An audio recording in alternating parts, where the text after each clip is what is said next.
Share बाजारात जास्त नफा देण्याच्या बहाण्याने 20 लाखाची फसवणूक, आरोपी सिव्हिल लाईन पोलिसांच्या जाळ्यात।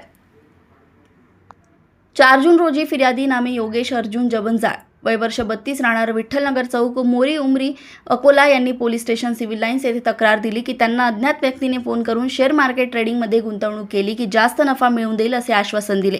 त्यानंतर फिर्यादी यांनी अज्ञात व्यक्तीवर विश्वास ठेवून त्याच्या सांगण्याप्रमाणे एकूण 20,22,290 रुपये रकमेची गुंतवणूक केली। त्यानंतर फिर्यादी यांनी झालेल्या नफ्याबाबत अज्ञात व्यक्तीस विचारणा केली असता फिर्यादीस उडवाउडवीचे उत्तरे दिले आणि आणखी गुंतवणूक करण्यास सांगितले। तेव्हा फिर्यादीस आपली फसवणूक झाल्याचं समजलं, वरून त्यांनी पोलीस स्टेशन सिव्हिल लाईन येथे गुन्हा दाखल केला। त्यानंतर सदर तपास माननीय पोलीस अधीक्षक साहेब यांच्या आदेशाने सायबर पोलीस स्टेशन येथे वर्ग करण्यात आला।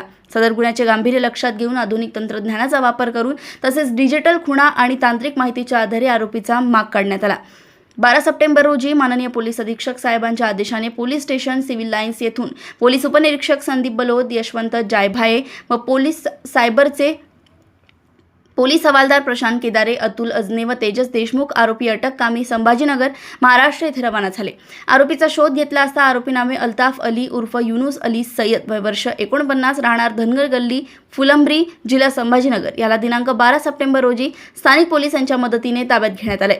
अकोला येथून सहसंपादक रणजित मस्के यांची रिपोर्ट।